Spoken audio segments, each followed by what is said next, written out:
recording, and we could probably just start because I think we have a decent amount of stuff to cover this week because we haven't had a community call since the second week of November, I think, or yeah, second week of November. So it's been a while. So we have a lot of stuff to go over.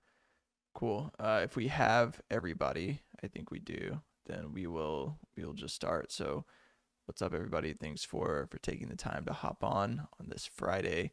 Sorry, it's been a while. Last week was a holiday in the States. It was Thanksgiving.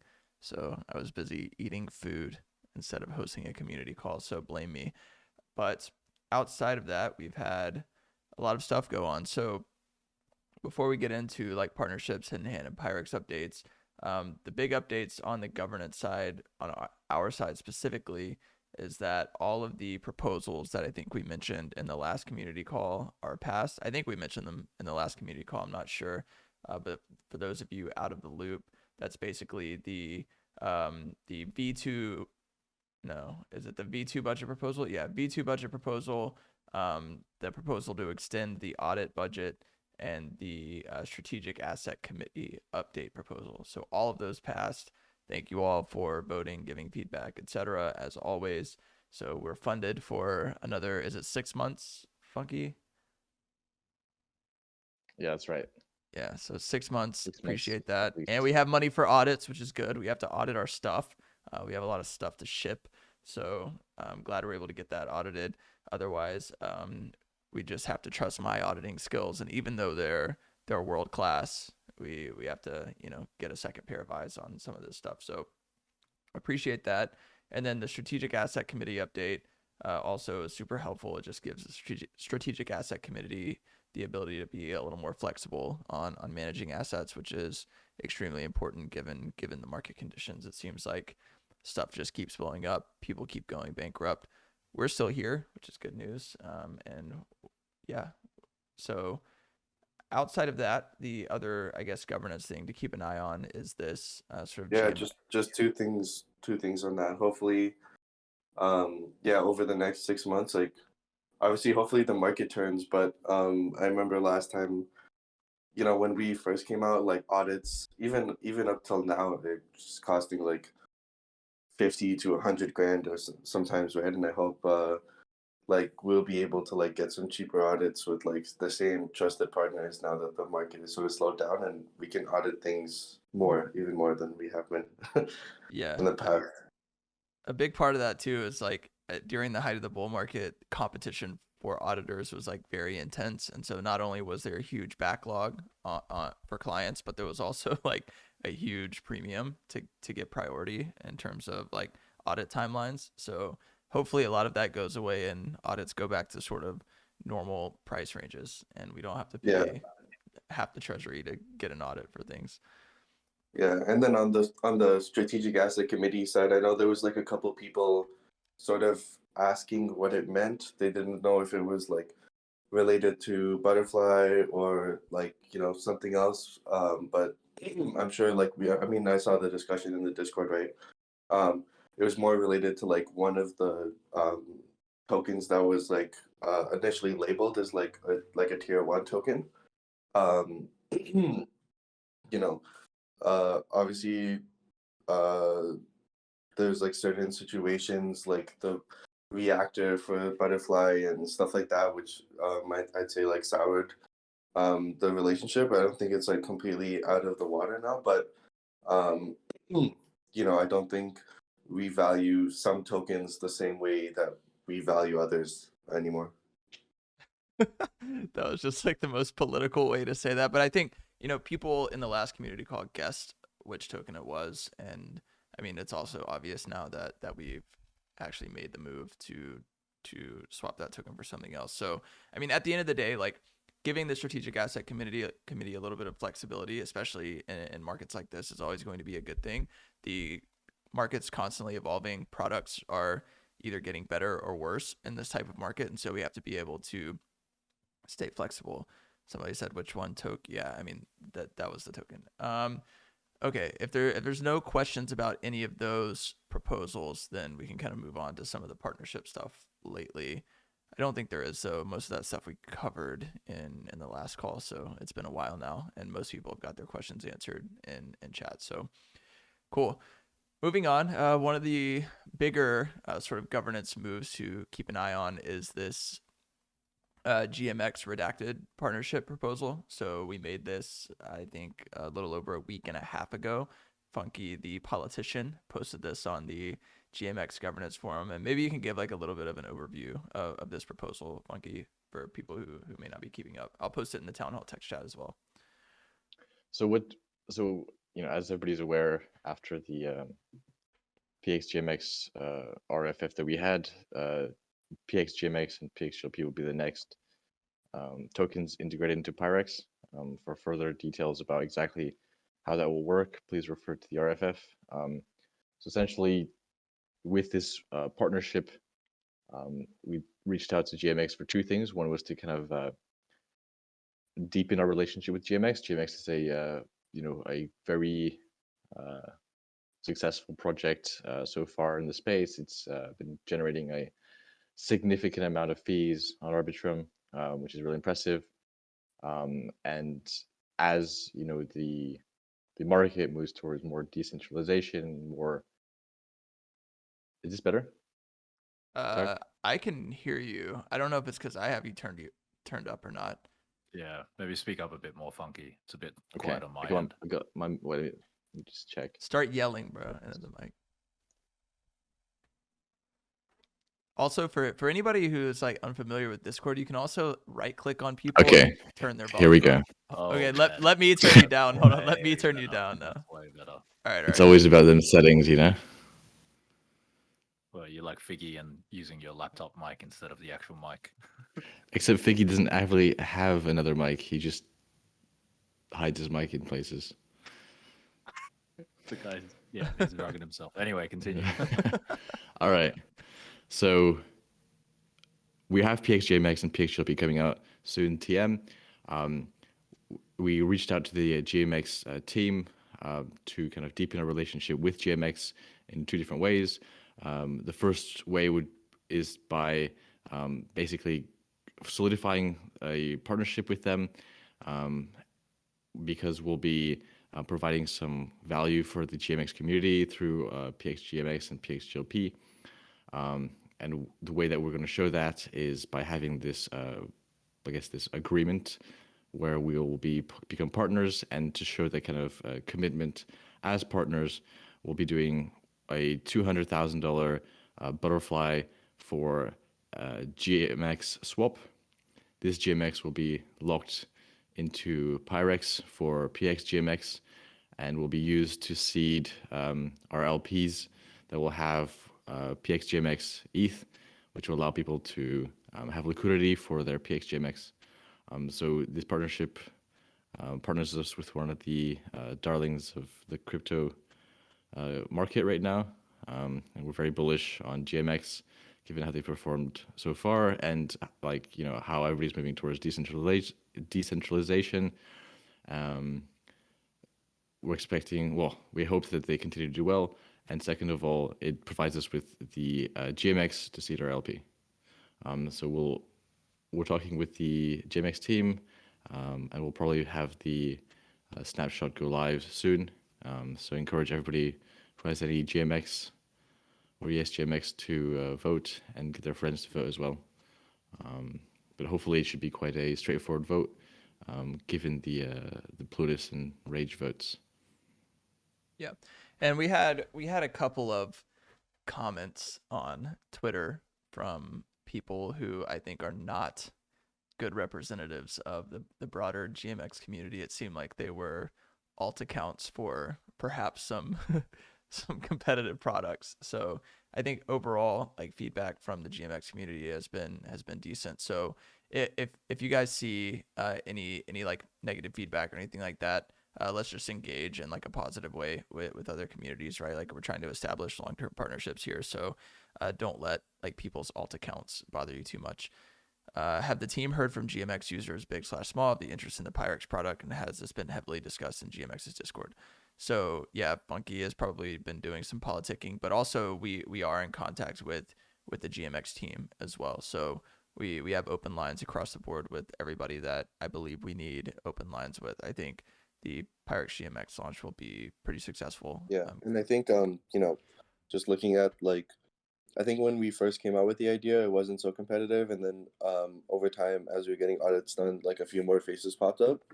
I think like there's like a combination of things which make us like still bullish on our offering, right? So one, the reason we did it was because our fees are the lowest compared to some of the others out there.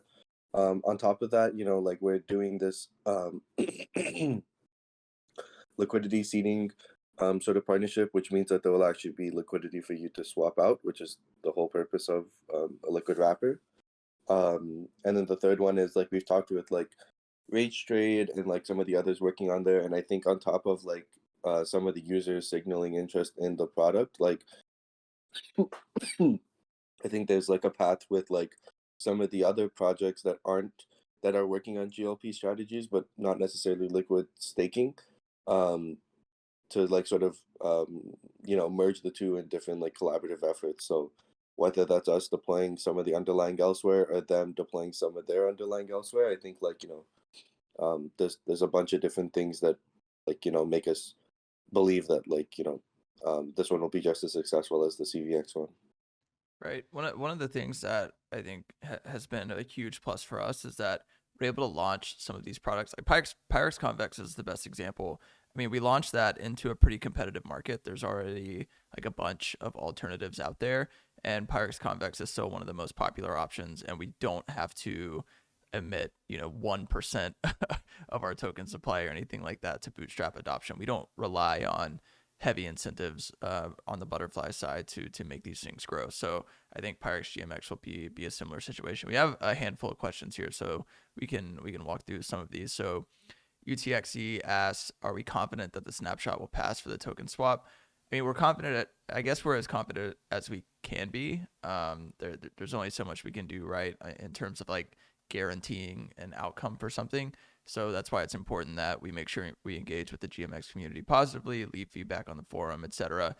And another thing that Funky brought up in the chat, which is a good point, is that Pyrex GMX is going to launch regardless of the outcome of this vote. So while obviously this treasury swap would be beneficial, it would establish a long-term partnership. It would give us some extra liquidity to help seed the launch. It is not a necessary prerequisite for the launch. And then Joker Frog asks, next step is a snapshot vote for GMX holders or a vote for redacted token holders. It is a vote for GMX holders. Let's see. Did I miss something? Oh, what is the plan to seed our new pool with GMX if the vote fails? Maybe you could touch on that a little bit, Funky.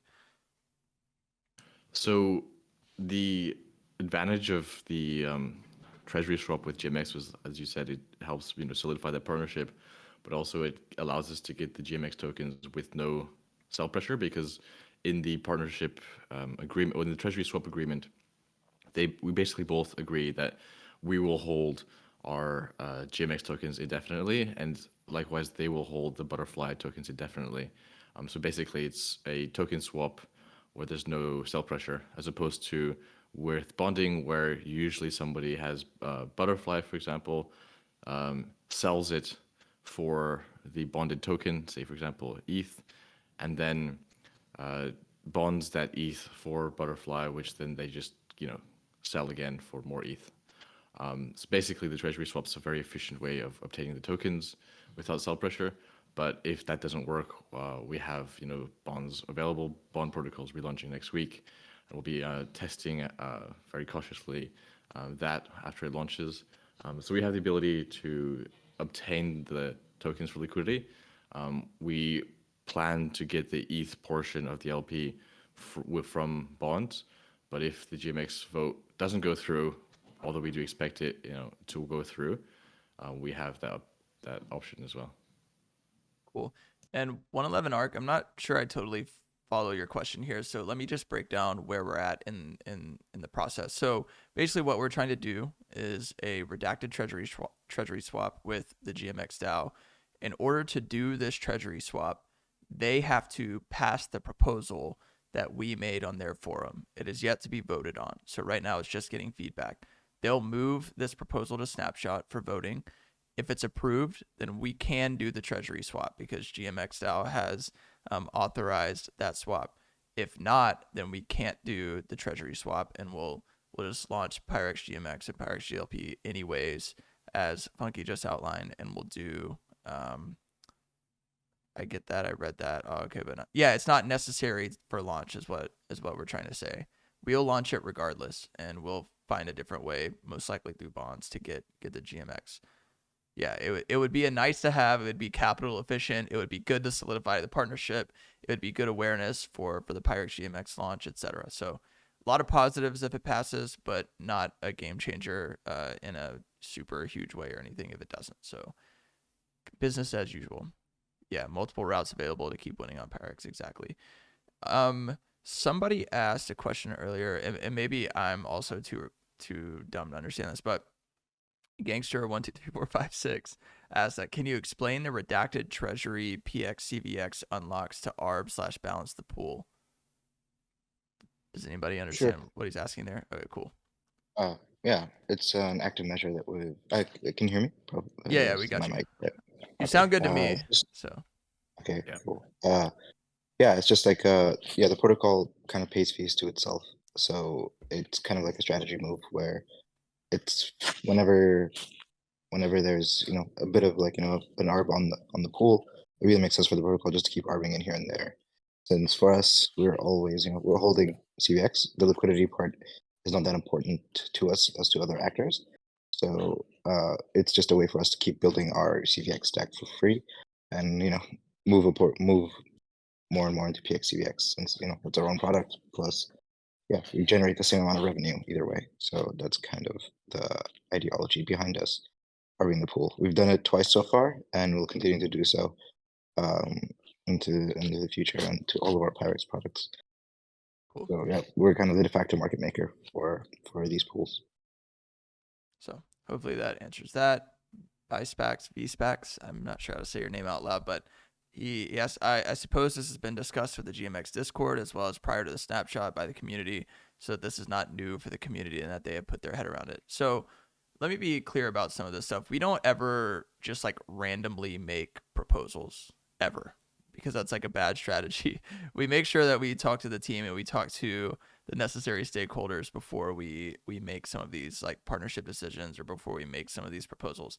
So you guys can trust that we're not ever like arbitrarily doing stuff. Obviously, we want to make sure that we create the best environment for success, and in order to do that, especially as it pertains to governance proposals, we always talk to the team. We talk to the holders that we can get a hold of. We try to do any politicking in the Discord that we can, etc. So we got you guys on all of that front. I think what's important though is that whenever we get feedback from those other ecosystems, that the community helps educate the other our community helps educate the other community as well, right? Like sometimes we can't respond to every single like piece of feedback or criticism we get, so it is helpful if you guys are keeping an eye on that as well and can kind of help guide their community, because sometimes like I saw a few comments on Twitter. I don't know about the Discord, but I saw a few comments on Twitter of people who were kind of shooting down the proposal who had obviously not read the proposal. They just thought we were trying to get GMX so we could catch a pump and like sell it or something like this. Whenever that's obviously not the case. We're trying to launch a product that's beneficial to the GMX ecosystem. We plan to be long-term holders of that GMX, etc. So whenever you guys see something like that, if you want to help us fight any of the FUD, yeah, and Funky just stated it more explicitly, we're literally not allowed to sell the GMX as outlined in the proposal. So I think sometimes people just don't read it, but yeah, if you ever see that, be sure to respond to that type of feedback in a positive way. Let's see if there's any other question. Okay, so UTXD asks, I guess we could just make this the Pyrex section. So KP, I'll give you the floor in just a second. But any idea why the total locked CVX went down around 400K in the last weeks? So Sammy kind of answered this. There were some redemptions from the initial deposits. I mean, look, TVL is not going to go up unilaterally forever. Like there's going to be ebbs and flows in the way that people interact with the system. I think it's performed really well up until now, and there's going to be people, especially given that FTX blew up and all the rest, that want to exit their positions. So remember that CVX is a volatile asset. It's not like a stable coin or anything like this. So people are going to leave. TVL will go up only over the course of the longer time horizon, but on these, like, if you're paying attention to daily TVL, it's for sure going to fluctuate. So it's cool to see people keep up at a granular level, but it's going to change. Actually, Greenbergs and I were looking at it, and it was like, the good news is that it was like people selling their CVX and not like swapping into a competitor or something like that. Just related to the question you said, Colton.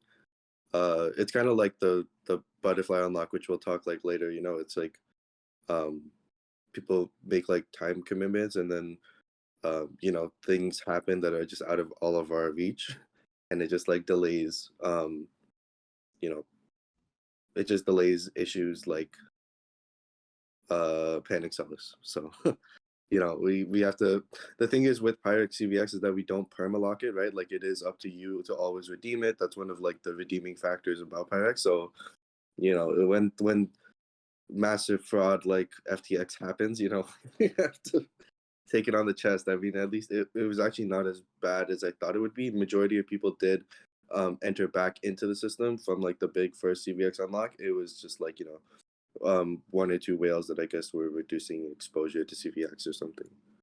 Yeah, and one of the, I mean, go ahead, Never. I'd like to say, like, also say, going on what Sam says, going on the redeeming part of the system. Do you rather basically net negative for the whole system, where if they basically we don't have a redeem functionality, and just basically all the pressure will be put on the pool, or actually users can exit their positions without hurting everybody else in the system. So it kind of tests that part of the thesis of the product. Yeah. So Joker Frog says paper hands aplenty in these market conditions. Exactly. So I think like one of the really positive signs though is that we have continued to see deposits into Pyrex. I mean, we've seen this across the board on all of our products, right? Like, I think we're one of the few protocols seeing increased adoption in the bear. If you go look at like some of these other protocols, they're like sub $1 million TVL and stuff like this. Like, nobody's using some of these other products while we're continuously seeing adoption, and we still have a lot of stuff to launch. And yeah, I'm not worried about the prospects of our product suite given the success we've had despite market conditions. So let's see. All right, I think that's all of the questions. So I guess while we're on Pyrex KP, if you want to give a little bit of an update on where we're at with regards to Pyrex GMX. I know we're doing the Code Arena audit, and I think you were responding to some messages earlier today in the Discord. So any Pyrex updates would be dope. Most important. Let Magnus tell his joke first. Magnus is actually really funny. I'm surprised he hasn't told any jokes. Oh, yet. come on, But, don't pat him on the back too much. He hasn't even told the joke yet. Just hedging in case he fucking upstages me. But okay, yeah, but yeah, I guess just adding my 2 cents, I guess, because yeah, I think people were asking why we weren't getting deposits after some of the larger CVX unlocks a while back, and I think I mean, short term like TVL and stuff is just out of our control. But I mean, we've clearly built a secure and quality product that adds value to people, so we're just going to keep doing that across different protocols, and the market will, you know, figure itself out in the long term. But yeah, we're definitely not just twiddling our thumbs and praying that CVX depositors will add to Pyrex. Convex, we're expanding pretty quickly now, actually. So okay, so for Pyrex GMX, someone asked today about our audit. So just to let everybody know, we've already had one audit for Pyrex GMX already, but just for the sake of safety, and we always try to get 2 audits per protocol just in case the first auditor missed something. But yeah, it seems like they've done, I mean, yeah, the major props to Verilog because they've done a great job. So we already went through a full audit with them, and we wholly resolved everything. And there were only minor findings because we were able to take a lot of the work that we did with Pirex Convex, which was audited and tested, and port that over to Pirex GMX, which saves us time and allows us to just have more secure code. So they didn't have too many findings, and it looks like that's the case with Code Arena too, where the wardens or the auditors who reviewed the code, I think there were a lot of comments about them not finding anything. But I guess we'll see on Monday, which is when we'll see the findings. The findings will be released, so that should be really interesting. And we'll keep everyone updated on that. But feeling really good. And yeah, security is the most important thing, as everyone saw. Growth doesn't really matter much if you're going to get rugged, like a bit of time in. So we want to make sure that we build stuff that lasts, because it'll figure itself out eventually. So that's Pirex GMX. Yeah, again, not sitting on our asses. We've already started 2 new Pirex protocols, and we're building them in parallel right now, actually. And they're more than just wrappers, which I think is the most exciting thing.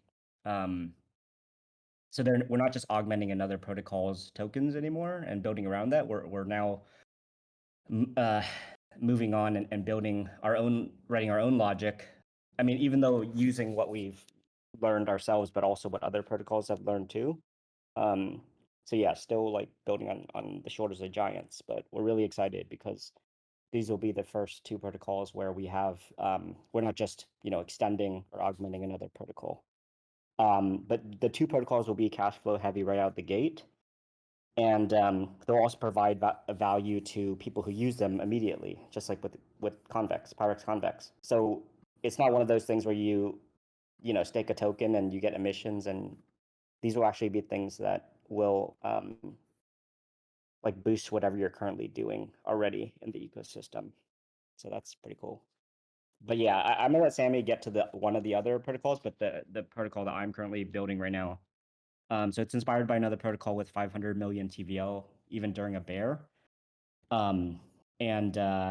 We're using their code as a fallback, but then so right now I'm working on implementing the base architecture of the current Tread protocol. carefully, KP. Yeah, I'm not going to share anything for Plutus front runs us or something. I don't know. But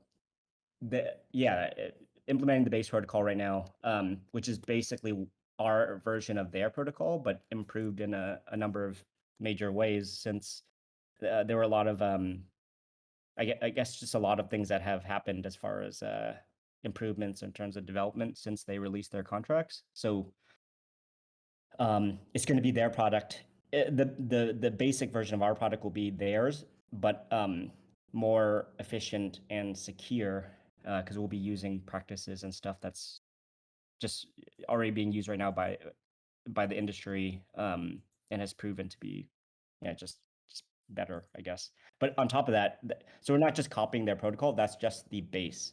We're going to work with Karn and Sam. I mean, Karn and Sammy and the rest of the team already came up with a number of major improvements that will definitely we'll probably be able to. I mean, it's going to be a new offering. So I guess my point is the basic offering of this protocol is going to be what already exists, and it has already proven to be valuable to people in the space. But then we'll be taking it even further and adding things to add even more value, and then also tie it into our existing protocols. So that should be really interesting. So the growth of this new protocol will fuel the growth of the current protocols that we have, and I guess other protocols going forward too. But anyway, it's really interesting. So this is just one of the proprietary protocols. The other one's tied in with Dinero. I don't know if you want to, get some. Damn, hey, everybody stop. You zoom. stop right there, KP. Don't say another word. First off, Alpha Leakor. Yeah. Financial advice. Do we need to read the disclaimer right now? This is not. First off, That KP was is in legendary. so That much was trouble, legendary. dude. Yeah, I let that go on way too long. Anyways, but How many speaking projects have 500 million TVL, bro? speaking of alpha though, there is something that me and Sammy are writing that we're gonna put out soon. But you guys actually have to convince Sammy to write his portion of it, because I've written my portion, but it's basically going to leak a lot of alpha for where we're going in 2023. And part of KP's spiel there is part of that blog post. So everybody just bother Sammy every day until he writes his section, and then you'll all get the alpha that you want. But as far as dinero goes, we're not going to say a word about it. Good progress, though. Good progress. Yeah, Bullish progress. bullish progress. But we're not going to say a single word because KP leaked too much. So you guys got the alpha you wanted. But yeah, I mean, I think next year is we'll do like maybe an end of year community call or something like that once we release the blog post that kind of provides a little bit of a North Star for where we're going next year. But I'm really optimistic about it. I think, Sammy, you've already leaked some of like the philosophical changes that we're going to make going into next year. If you want to kind of touch on what you've said in Discord, be careful, don't leak anything. Yeah. Well, I guess like I'm just gonna help KP out here and just say like the things he's working on that include the D word. Like looks like it's all lined up for Q1, which is like pretty exciting. At least like the initial iterations of them. Which is what I think like a lot of you guys want to hear, perhaps even early Q1. So, you know, I think December is like an odd month because everyone's going on vacation, and things tend to be like really quiet. But we'll figure it out. Like I don't know if it makes sense to start going. Okay, here's the fire alarm. Okay, so I'll pick up from there. D word is not Q1, so. Now DN is potentially Q1, but not D word. So what he's referring to is pirate D pick in Q1. Yeah, leaked D pick. But DN is coming in Q1. So. All right, sorry. Yeah. Right. Yeah. So what I was saying was that, yeah, me and Colton are working on a blog post. That. Oh my gosh. Get absolutely rugged. Let's see how long this goes on. But yeah, we're working on a blog post that's basically going to outline a lot of the big sort of structural changes that we're going to have going into next year. Some of the stuff, you know, as far as like decentralizing Redacted even more and stuff like that, we've already talked with you guys 100 times about.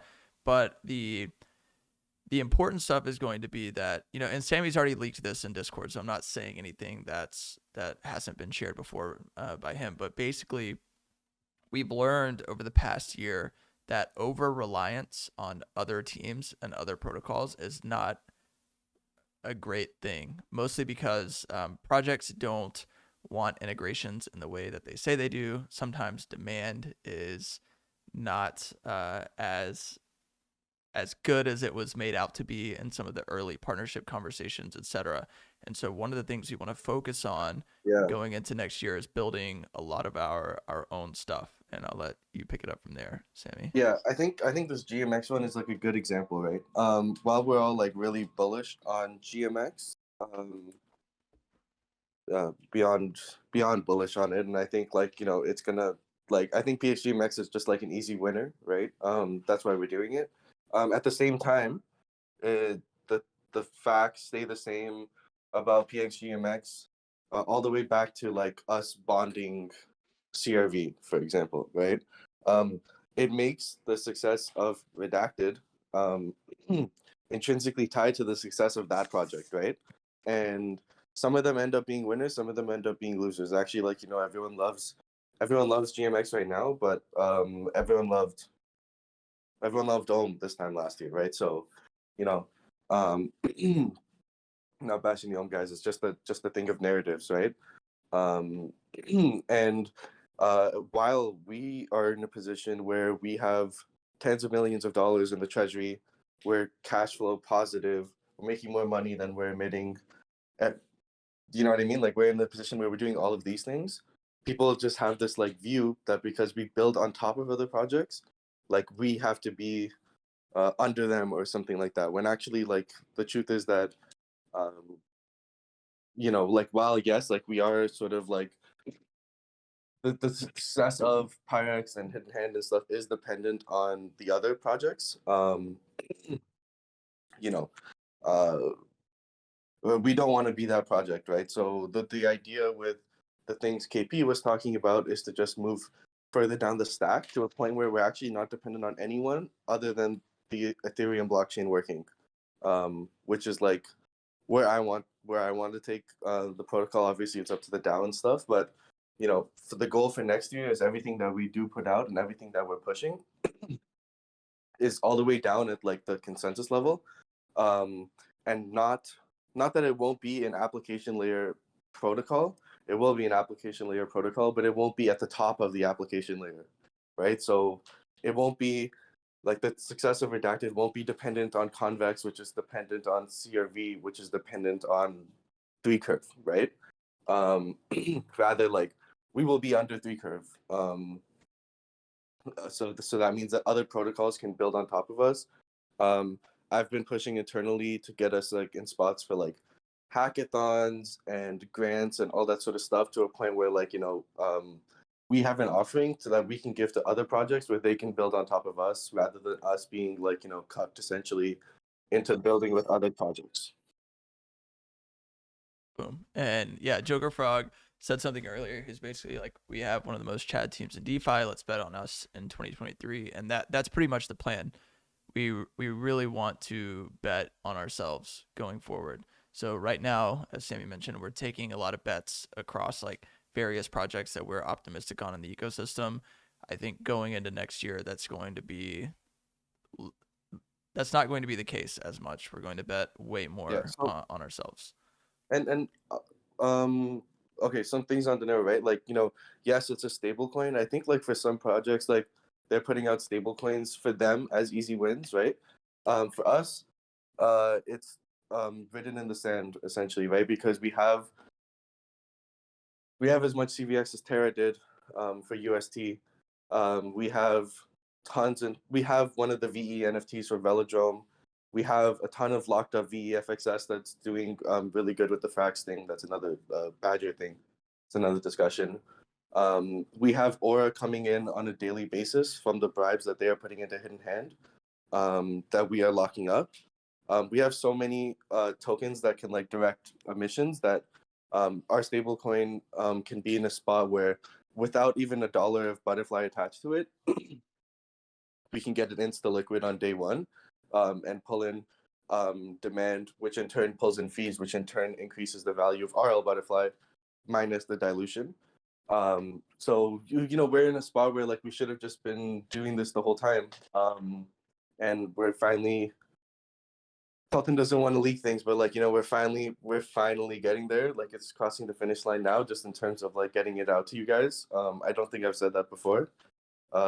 I don't know whether that means days, weeks, or months, but you know, I'll let you guys decipher that for yourselves based on how I've said it before. And yeah, it should be really exciting.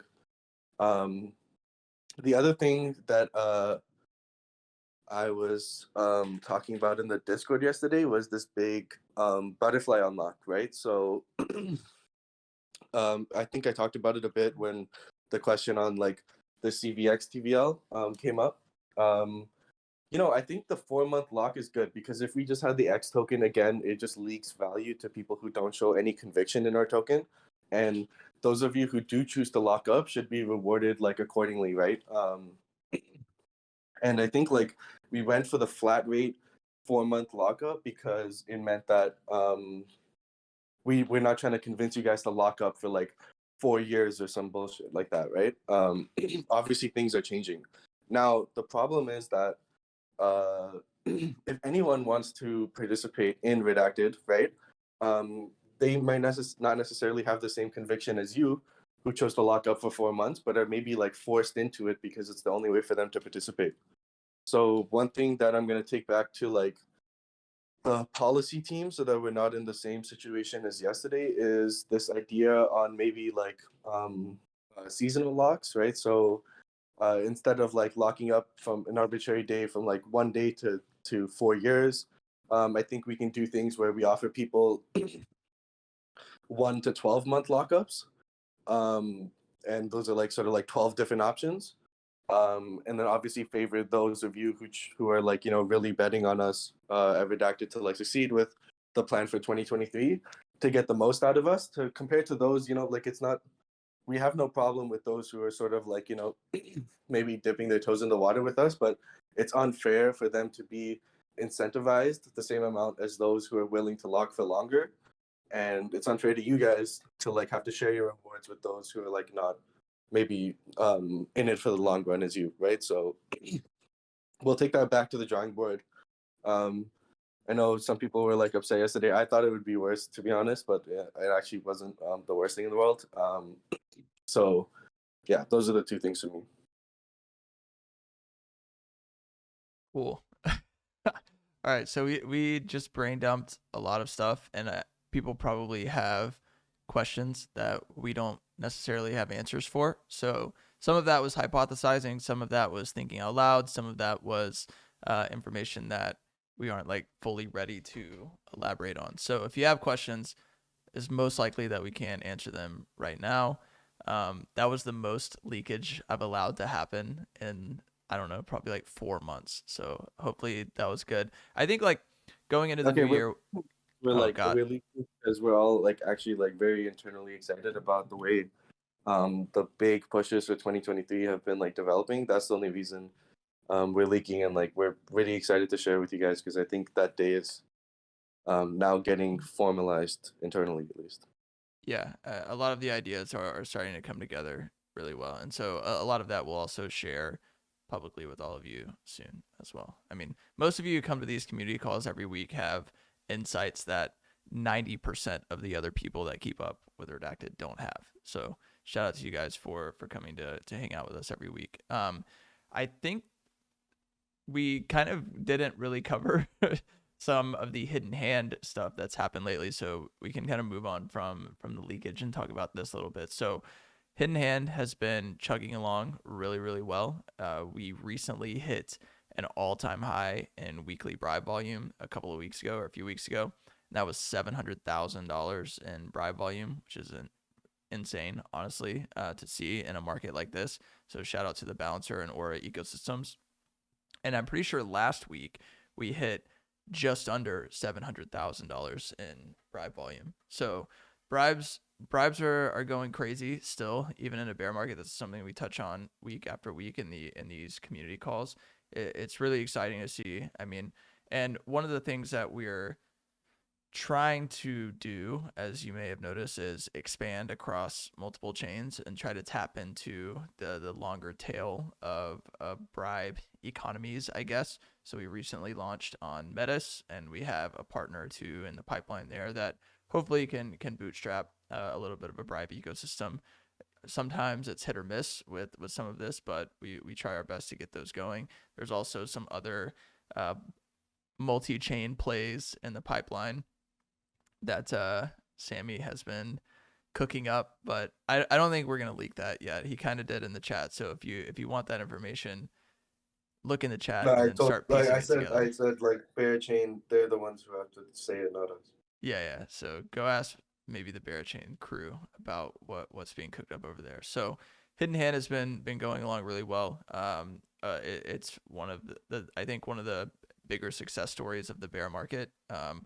Especially I think Balancer, Aura, and Hidden Hand, that trifecta is one of the biggest success stories of this bear market, and it'll be like one of those like cool stories we'll be able to talk about in the next bull, how much success they had when nothing else was going on. So shout out to all of them. I don't think there's anything else on the Hidden Hand side.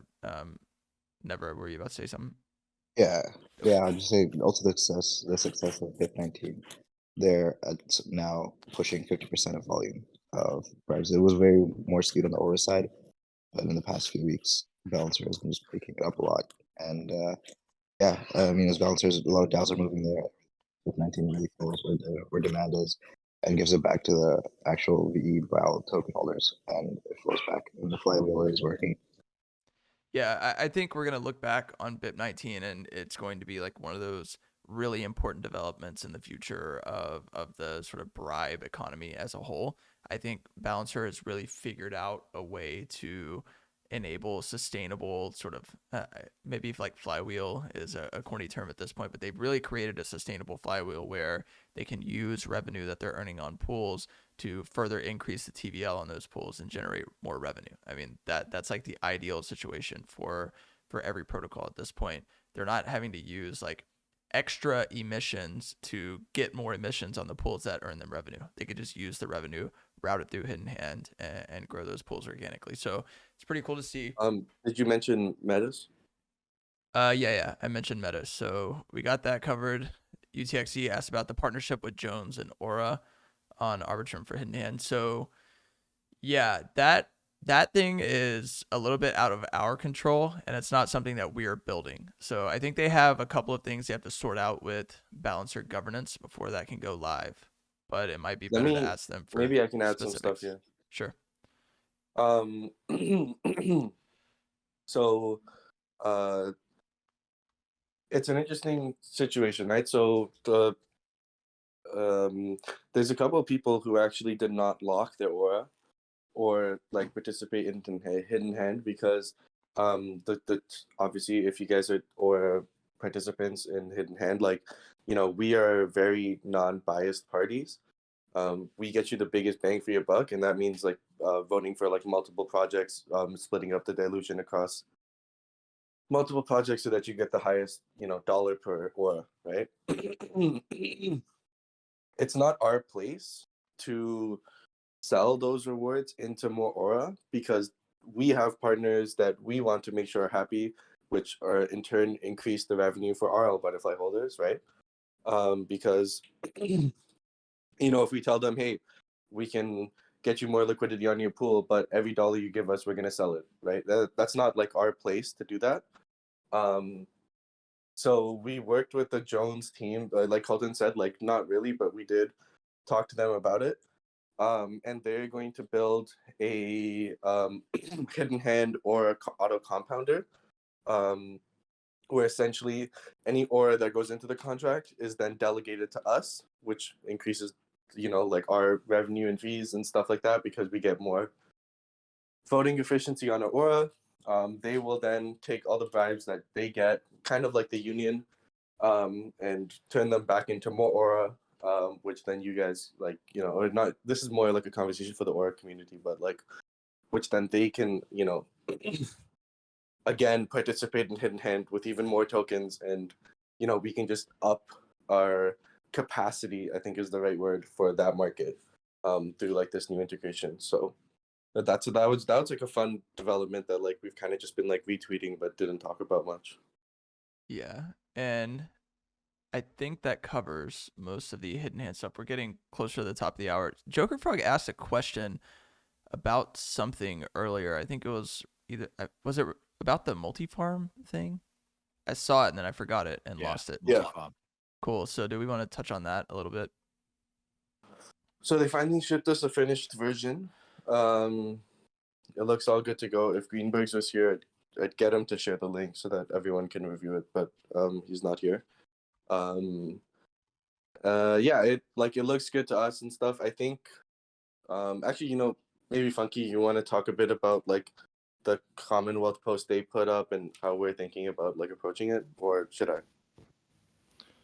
I mean, if we're talking about they had the two Commonwealth posts. I mean, if you look back at the kind of and they posted a Commonwealth post early this year. They kind of set out some kind of offering that they were offering to the DAO, exactly what they wanted to build. It was very, it looked really good, you know, when you look at it the first time. And they kind of said that they would, you know, build this dashboard and it would be like have some great functionality, and it would have a very relatively quick development time, about like I think it was like 3 to 6 weeks. And having looked at, you know, the Olympus dashboard, which was one that they made, we were really bullish on it, and the community was really bullish. So I think that's where we kind of, well, the community voted on it because, you know, it's great to have really pretty statistics dashboard. And kind of unfortunately for them, they decided that they wanted to be paid in ETH, and this was, I think, when ETH was like $3,000 or $4,000. I think the total dollar value was like 100,000 or something like that. But I mean, that's worth it for having such a beautiful dashboard. And then a few months later, still working with them to kind of get things done,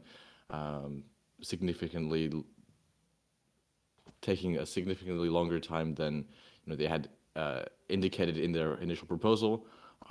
So they weren't meeting the KPIs that they had set themselves.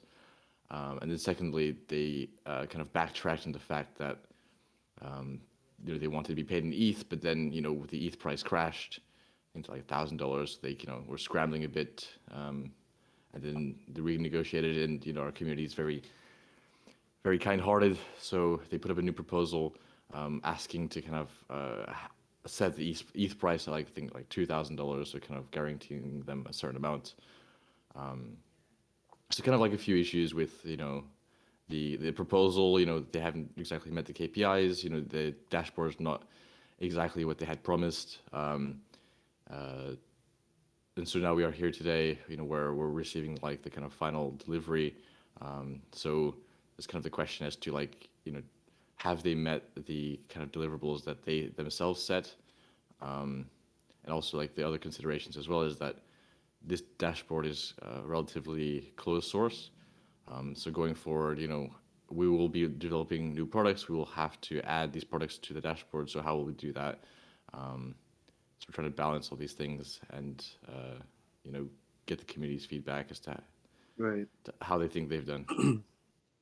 Yeah, so I think, TLDR is like, I think it's pretty much internal consensus that we will make the second and final payment for like the dashboard. That's what we sort of promised on, and we're true to our word.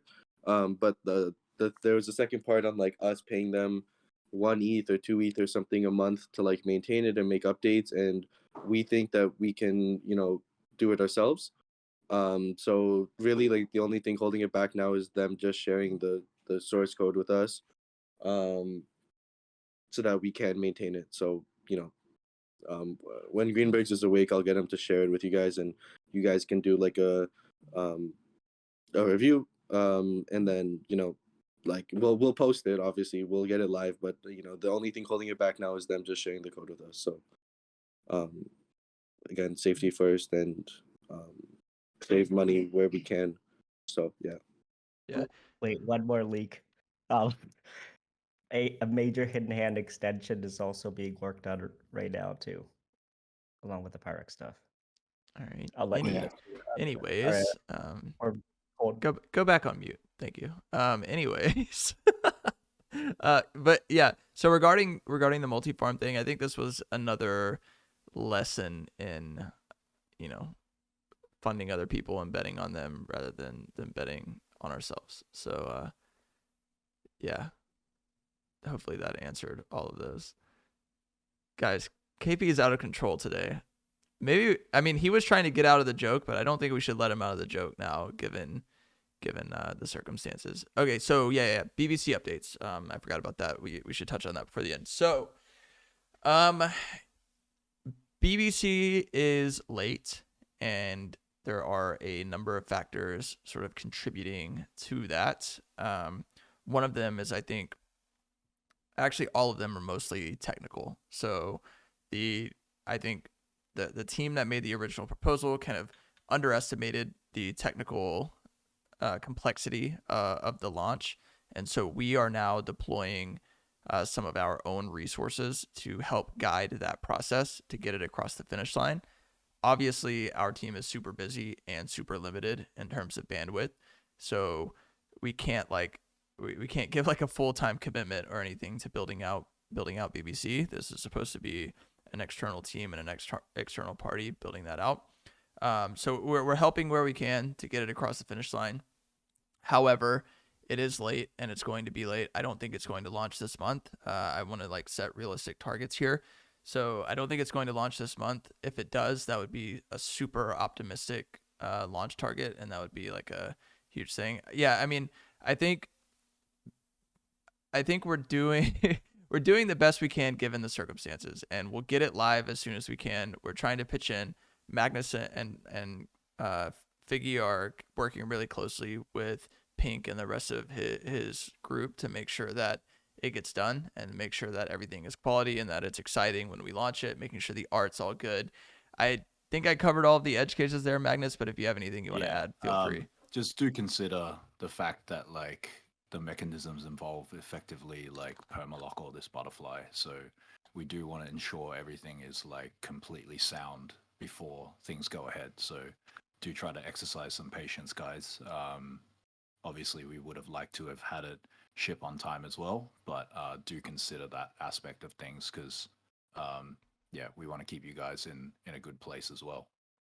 Yeah, it's not as simple as a typical NFT launch. So there isn't like some contract we can fork, modify the parameters a little bit, and then go live. It's actually a lot more than that. So making sure we get those things live, making sure that we get them live in a safe manner, and making sure that everything is easy for you guys to interact with, etc., is all #1 priority. So that's the best update I can give, and yeah, we'll try to be more active and like keeping you guys in the loop on where that's going now that we're a little more involved in the process. But again, I do want to clarify that the BBC project is an independent project. We're just giving our guidance where we can because they need it given some resource constraints. So appreciate again the patience, and yeah, we'll continue to give as much information as we can as we have more new information. So we are now at the sort of end of the call. We have 2 minutes left. KP, I think you should also say a joke. Magnus, I think you can say a joke too if you want, but KP leaked way too much alpha today, and the hidden hand one was just like, what was that even about? We weren't even talking about hidden hand. He comes in here, he leaks alpha about hidden hand. I think he should have to, yeah, one joke per leak sounds like a fair trade. A good fair deal. Yeah. Yeah, I can start us off though. Okay, yeah, we can let Magnus kind of set the stage here. All right, so this is not the happiest of things, but like, you know, like my girlfriend broke up with me, so I stole her wheelchair. Guess who came crawling back? Wow. Dude. What can I say? She keeps falling for me. Oh my god. At this point in time, she hasn't really got any legs to stand on. It keeps going. Over to you, KP.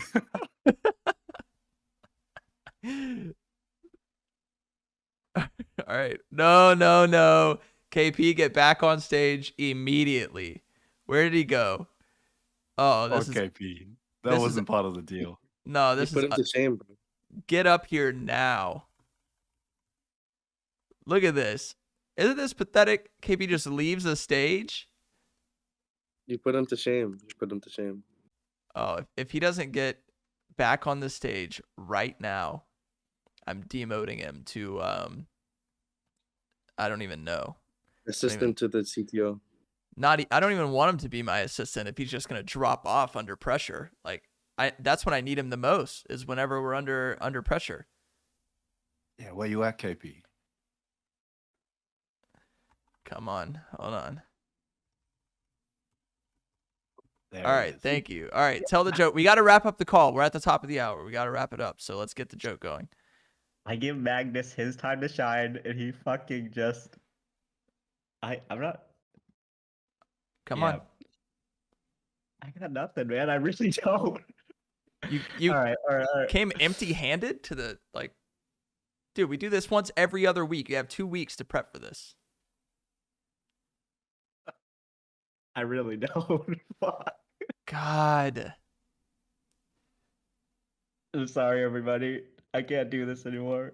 All right, Magnus's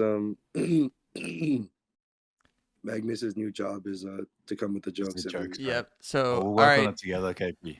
All right.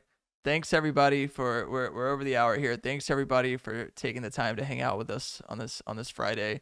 Shout out to Magnus for the joke. Everybody blame KP for not coming empty-handed. I know I feel rugged too. So it is what it is. KP rugged us. Not the first time.